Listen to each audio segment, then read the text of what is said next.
প্রতিবাদ মুখর শিল্পী ও সাংস্কৃতিক কর্মীরা বলেছেন, ছাত্র ও জনগণকে নির্বিচারে গুলি করে হত্যা করায় এই সরকার নৈতিকভাবে ক্ষমতায় থাকার অধিকার হারিয়েছে।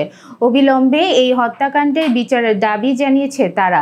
একই সঙ্গে এই সরকার পদত্যাগ না করা পর্যন্ত তাদের আন্দোলন অব্যাহত থাকবে বলেও ঘোষণা দিয়েছেন।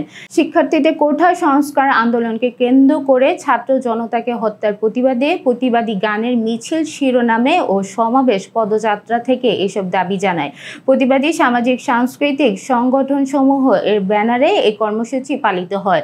উদীচী সহ ৩১টি সংগঠনে এই জোট বেলা ৩টায় জিপি এর সামনে শহীদ নূর হোসেন চত্বরে সমাবেশের আয়োজন করে।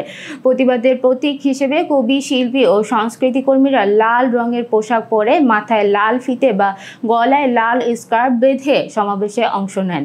তাদের হাতে ছিল কোঠা সংস্কার আন্দোলনের গুলিতে নিহত আবু সাঈদ সহ অনেকের ছবি ও প্রতিবাদী স্লোগান সম্বলিত প্ল্যাকার্ড, জাতীয় পতাকা ও লাল পতাকা।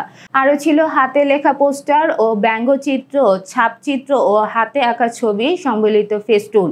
হত্যাকারীদের বিচার, সরকারের পদত্যাগ, আটক ছাত্রনেতা সহ সবার মামলা হয়রানি বন্ধের দাবি নিয়ে স্লোগানে শহীদ নূর হোসেন চত্বরে মুখর করে তোলেন প্রতিবাদী শিল্পী, সংস্কৃতি কর্মীরা। পূর্বঘোষিত কর্মসূচি অনুযায়ী তারা বেলা 3:30টার দিকে এখান থেকে প্রতিবাদী গানে গানে পুরান ঢাকার বাহাদুর শাহপুর পার্কের উদ্দেশ্যে পদযাত্রা করেন। সেখানে তাদের সমাবেশ করার কথা ছিল, তবে তারা বেশি এগোতে পারেননি। বঙ্গবন্ধু এভিনিউতে প্রবেশের মুখে পুলিশের বাধার মুখে পড়েন। এক পর্যায়ে শিল্পী, সাংস্কৃতিক কর্মীদের অনেক পথের উপরেই বসে পড়েন। মাইকের গান আর স্লোগান চলতে থাকে। এ সময় গোল চত্বর থেকে সদরঘাটমুখী সড়কটি বন্ধ হয়ে যায়। আশেপাশে দোকানগুলোও বন্ধ হয়ে যায়, তবে পুলিশ তাদের উপর বল প্রয়োগ করেনি।